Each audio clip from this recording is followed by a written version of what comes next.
kulit, putih atau hitam, tergantung. Nah, celakanya kita tuh ngebandingnya dengan yang lebih terus. Akibatnya selalu merasa kurang dan tidak menerima kenyataan ini. Belajar ibu, bapak untuk realistis, ya, bahwa tugas kita menyempurnakan niat, menyempurnakan ikhtiar, selebihnya terserah Allah menentukan apapun yang terbaik untuk kita. Dan ridho tidak ridho tetap terjadi. Sekarang naik mobil, macet, harus ridho, dan enggak ridho juga macet.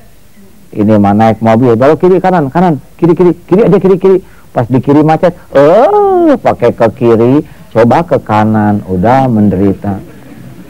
Pernah dulu waktu haji, pulang dari Mina, pulang dari Arafah ke Mina. Jam 4 subuh sudah sampai itu di Mina, tapi oleh askarnya ruh karena takut macet, maju. Ujian datang, ternyata pas supirnya itu rupanya belum hafal jalan, sehingga ke kota tersesat. Itu ada seorang bapak-bapak yang perkataannya begini, tuh coba kalau tadi kita udah berhenti, sekarang kita udah mandi, udah enak istirahat, udah lempar jumroh. Pak, tadinya juga udah nggak ada, betul ya? Percuma ngobrolin tadi, udah nikmati aja. Iya, tapi gimana? Coba kalau tadi, Pak, tadinya udah hilang. Ini jadi menderita, tidak realistis.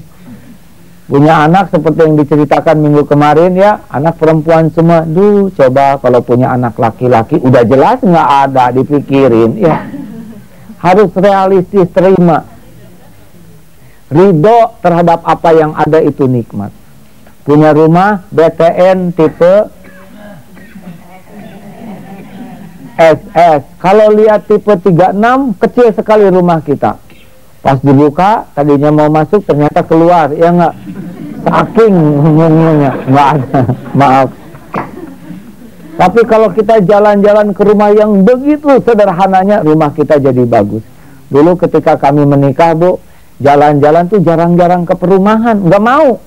Apalagi ke rumah-rumah yang besar, saya nggak mau jalan-jalan ke sana. Karena jadi kerasa nggak punya rumahnya.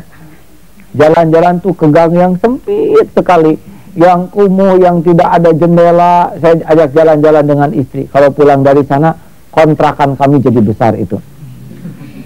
Iya, pernah ada seseorang, dia kerja ya di salah satu divisi perusahaan di pesantren.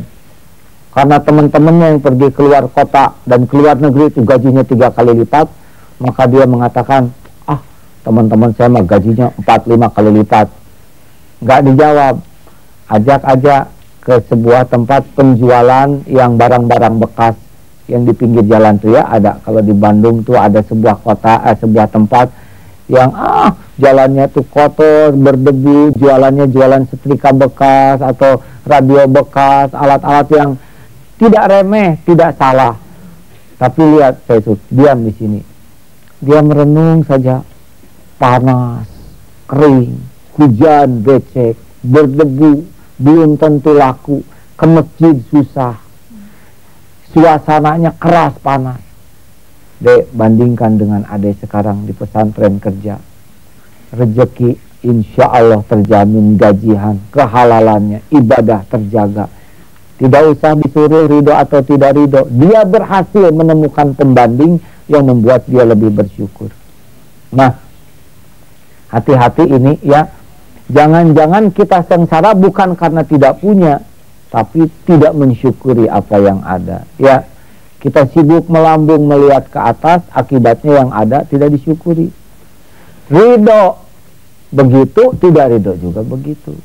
Maka lebih baik ridho. Hanya ridho ini bukan pasif. Ridho itu hati menerima kenyataan, otak, tubuh, ikhtiar memperbaiki kenyataan. Sakit gigi, ridho dan tidak ridho juga tetap sakit. Sambil pergi ke dokter gigi. Sesampainya di dokter gigi, ada tulisan, maaf, dokter sedang sakit gigi, misalkan, yang tidak bisa praktek. Kita tidak perlu dongkol. Waduh, sialan. Tahu begini saya nggak pergi. Bagaimana nggak pergi? Sudah nyampe, ya. Tinggal ridho babak kedua, betul tidak? Ya Allah, ridho lagi sambil pulang, ya nggak? di jalan ban beca meletus, ya nggak? Aduh, udah sakit gigi meletus, percuma, tetap meletus. Lebih baik ridho lagi, ya nggak? Sambil cari beca yang lain. Wah, rugi, udah bayar, meletus lagi. Siapa yang rugi? Yang rugi itu yang tidak ridho. Itu memang episodenya begitu. Ibu, ya, tambah umur, maaf ya, bapak juga lah, ya. Tambah tua, lama-lama wajah makin keriput, harus ridho. Enggak ridho juga pakai wajah yang mana lagi, ya. Walaupun pakai masker tiap malam, dijepit-jepitan jemuran di sini supaya nggak keriput. Atau ibu tetap ingin kelihatan remaja, pakai bondu, dibuntuk dua, ya nggak, lincah ke sana sini, pakai ransel gendong, sepatu kelenci, misalkan, ya nggak, lagunya juga lagu remaja. Tapi kan yang lihat, ini kenapa? Ya, harus ridho, ada episodenya, Bu. Ada episode remaja dengan seragam remaja, ya. Ada episodenya punya anak sudah beda lagi. Ada episodenya umur 40. Nggak bisa kita paksakan pakai seragam SMA terus, misalkan ibu. Pada usia 62, ya. Ini nanti jadi masalah. Pernah suatu saat bertemu di airport itu dengan turis, ya nggak. Seragamnya seragam remaja, tapi ketika berbalik semua kaget, ya nggak. Rupanya sudah tidak cocok seragam itu, ya. Harus ridho, ya. Jangan ingin remaja terus, kasihan remaja nanti banyak saingan, ya. Terima. Bapak keluar uban, harus ridho, ya. Dari tahan-tahan atau makan penghitam juga tetap gitu. Silakan, ada bab ridho, ya. Siapa yang punya pengalaman bahwa ridho menerima kenyataan itu lebih ringan? Ya, silakan. Ya, saya punya pengalaman cobaan yang berat dari Allah, sakit kanker. Ya, saya terima dengan ridho. Orang-orang yang nengok pada Mahdi yang nangis, saya alhamdulillah ikhlas, walaupun harus diambil satu bagian dari tubuh saya, baru sebagian gitu, belum semua gitu. Ini juga milik Allah, ya saya ridhokan. Bagaimana bisa, kan kanker itu kata orang bahaya gitu, ya, gawat. Bagaimana cara menerimanya supaya lebih ringan? Saya pikir ini keputusan Allah, dan apapun juga kehendak Allah harus saya ikhlaskan gitu. Iya, karena dia pasti menentukan yang terbaik, ya. Alhamdulillah sesudahnya tuh hikmahnya banyak sekali. Dan saya sekarang niat ingin berbuat banyak untuk Allah gitu, berbakti buat Allah. Mungkin kalau usia yang saya nggak tahu sampai kapan gitu. Ya, dan kanker itu tidak membuat seseorang meninggal. Yang meninggal tuh habis waktunya, ya. Ya kan sudah dijelaskan dulu, ada yang koma 5 tahun belum meninggal. Justru yang meninggal yang nengok, ya. Padahal dia jago karate, dia lagi jongkok, mobil mundur, kejepit, meninggal saja. Jadi kalau nanti sakit, memang terima, ya. Mungkin dulu pernah cerita, ya, saya juga punya adik, subhanallah, dialah yang menjadi guru AA dulu. Badannya pelan-pelan, separuh badannya asalnya lumpuh, ya.